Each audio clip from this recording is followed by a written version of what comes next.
Le Tama Lodge n'a jamais été un projet hôtelier à la base.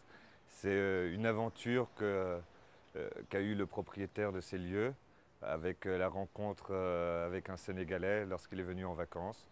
Il a voulu aider ce Sénégalais et lui a demandé qu'est-ce qu'il pouvait faire pour l'aider. Ce Sénégalais voulait vendre des frites et du coca sur la plage. Donc le propriétaire a décidé d'acheter un terrain et de construire ce petit cabanon à frites. Ne voulant pas s'arrêter là, le propriétaire a décidé de continuer en construisant une avancée de paille et un petit comptoir pour distribuer les boissons rafraîchissantes. Il fallait un petit peu habiller l'endroit puisqu'au départ ce n'était que des dunes de sable et il fallait des cocotiers. Donc ce propriétaire est allé chercher les cocotiers dans la région du Sine Saloum, les a déplantés et replantés ici. Parallèlement, il a également planté des cocotiers tout jeunes. Ensuite, parlant de son aventure à ses amis en France, ceux-ci ont été intéressés de voir ce qu'était le Tama Lodge. Il a donc fallu construire des hébergements, une première case, puis une deuxième, une troisième, une quatrième, jusqu'à 6 cases. Donc l'endroit aujourd'hui constitue 6 cases bungalows. Ça reste un petit établissement de charme.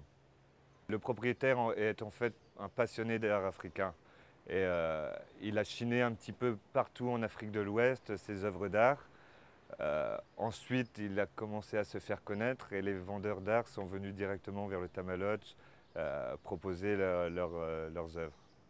Cet endroit est unique puisqu'il est ouvert sur l'Afrique, c'est-à-dire la plage est le lieu de rencontre de beaucoup de Sénégalais les dimanches. Un peu dans la semaine également, beaucoup de jeunes Sénégalais aiment venir sur cette plage se détendre. Et les touristes sont en contact direct avec la population sénégalaise, ce qui n'est pas forcément le cas dans d'autres établissements. On entend souvent des personnes nous dire mais comment se fait-il qu'on ait pu aller aussi loin dans le détail? C'est-à-dire que chaque endroit que les gens regardent, ils y trouvent un détail artistique, une sculpture, une statuette, un objet brut africain. Une âme africaine se dégage vraiment du Tama Lodge. C'est un endroit qui laisse rêveur, où les yeux restent posés un peu partout. Partout, on s'émerveille de cette culture africaine et de cet art africain.